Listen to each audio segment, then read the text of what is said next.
আসসালামু আলাইকুম রহমতুল্লাহি ওয়া বারাকাতুহু। কি যে রেসিপি ব্লগ চ্যানেলে আপনাদের সবাইকে আমন্ত্রণ। আশা করছি আল্লাহর অশেষ রহমতে যে যেখানে আছেন ভালো আছেন, সুস্থ আছেন। আমিও আলহামদুলিল্লাহ ভালো আছি। কাছে দূরে যারা দেখছেন শুনছেন সবাইকে অসংখ্য ধন্যবাদ।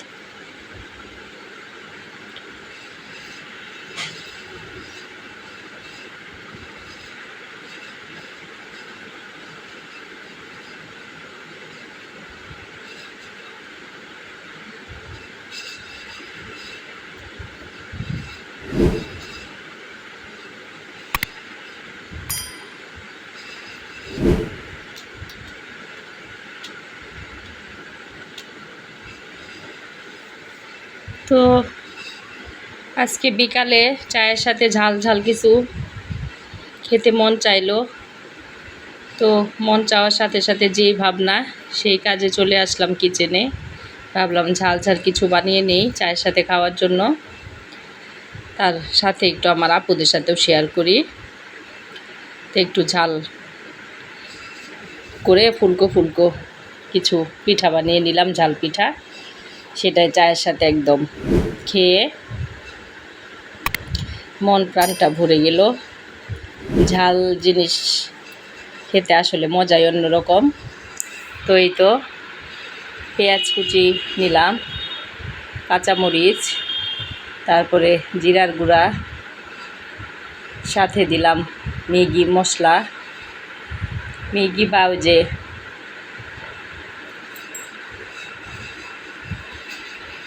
ম্যাগি মশলা না থাকলে রাঁধুনি স্বাদে ম্যাজিক যেটা, সেটা অবশ্যই মানে এই ভাজা পোড়া কিছু সে দিলে খুব মজা হয় খাবারটা। তারপর দিয়ে দিলাম আমার গাছের পুদিনা পাতা ছিল, বেশ কিছু পুদিনা পাতা হয়েছে, সেই পুদিনা পাতাটা কুচিয়ে দিয়ে দিলাম। তারপর একদম এগুলো ইচ্ছা মতো মেখে হলুদের গুঁড়া, মরিচের গুঁড়া দিইনি অবশ্য, কাঁচামরিচ দিয়েছি কারণ গরম তো বেশি ঝাল হইলে আবার পেট জ্বালা করে এই জন্য। তারপরে সাথে ডিম দিয়ে দিলাম 1 কাপ চাউলের গুঁড়া দিয়ে কিছুক্ষণ মেখে তারপর দিয়ে দিলাম 1 কাপের মতো ময়দা দিয়ে এগুলি সব একদম খুব ভালো করে মেখে ম্যারিনেট করে বেশ আধা ঘন্টার মতো রেস্টে রেখে দিলাম।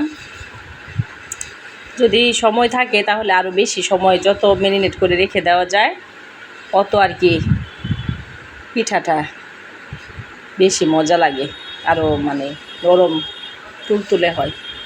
কিন্তু তো ওই যে বিকালে চায়ের সাথে খাওয়ার জন্য মন চাইছে, অতক্ষণ সময় হাতে নাই, এই জন্য খুব ঝটপট মেখে আধা ঘন্টার মতো রেস্টে রেখে তারপর ভাজার কাজ শুরু করে দিব।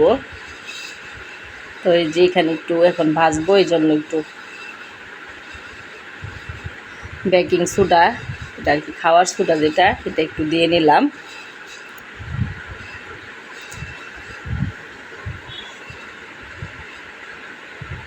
তো এই তো পরে ভাজা শুরু করে দিলাম।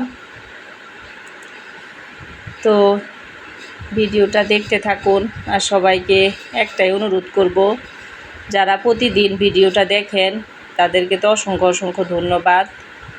আর যারা নতুন তারা অবশ্যই একটা লাইক দিয়ে ভিডিওটা কন্টিনিউ করবেন, এটাই অনুরোধ রইল।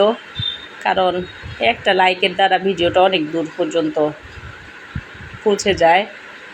তো সবার কাছে এটাই রিকোয়েস্ট থাকলো, একটা লাইক দিয়ে সুন্দর একটা কমেন্ট করে আসবেন আমার ভিডিওতে, কারণ আপনাদের সুন্দর সুন্দর কমেন্ট করতে আমার অনেক ভালো লাগে। এই তো পিঠাগুলো ভাজা শেষ, তারপর এই তো আমার আপুদের সাথে শেয়ার করে ফেললাম। ভাবলাম যখন ঝাল ঝাল পিঠা বানাবই, আপুদের সাথে একটু শেয়ার করি। তারপরে এই তো পিঠা খাওয়ার পর খেয়ে নিলাম 1 কাপ দুধ চা। আল্লাহর নেয়ামত, অনেক ভালো লেগেছে আলহামদুলিল্লাহ। তারপরে যে খাওয়ার পরে সন্ধ্যার আগে দিয়ে একটু ছাদে চলে আসলাম। আগের পুদিনা পাতাগুলি সব খাওয়ার পর নষ্ট হয়ে গেছে, এখন আবার নতুন করে পুদিনার ডাল কিছু লাগাই দিলাম, সেগুলি আবার এই যে হয়েছে। কিন্তু দুঃখের বিষয়, অনেক পুদিনা পাতা হয়েছিল আমার, কিন্তু আমার ছাদে আমার পাখি, এই পুদিনা পাতাগুলি আমি ছাদে রাখতেই পারি না পাখির অত্যাচারে, সব পুদিনা পাতা আমার খেয়ে ফেলে পাখি। তো এখন ভাবছি যে পুদিনা পাতাগুলি আমি নিয়ে আমার ব্যালকনিতে পুদিনা পাতার জাতটা রেখে দিব, কারণ পুদিনা পাতা আমার অনেক পছন্দের একটা খাবার। পুদিনা পাতার ফ্লেভার, আমি পুদিনা পাতা এমনি গরম ভাতের সাথে কাঁচামরিচ, কাঁচা পেঁয়াজ, শুকনা মরিচ ভেজে পুদিনা পাতা ভর্তা করে আমি ভাত খাই, মানে আমার সেই ভালো লাগে পুদিনা পাতা। তারপরে এই যে আবার ছাদে কিছু হালকা পাতলা গাছ, সব একদম আসলে রৌদ্রের কারণে অতিরিক্ত রোদ, পানি দিয়েও হচ্ছে না।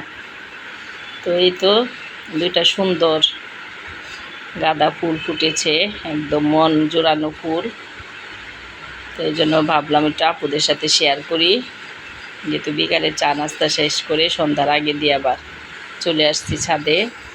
এই তো সন্ধ্যার আকাশ, কেমন সন্ধ্যার আকাশটা, আসলেই সকালের আবহাওয়া আর সন্ধ্যার আবহাওয়া অন্যরকম একটা, এটাও আল্লাহর অন্যরকম একটা নিয়ামত।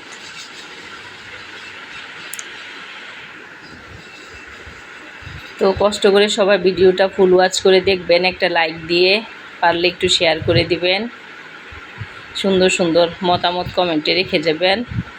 ভুল ত্রুটি হলে অবশ্যই ক্ষমা সুন্দর দৃষ্টিতে দেখবেন।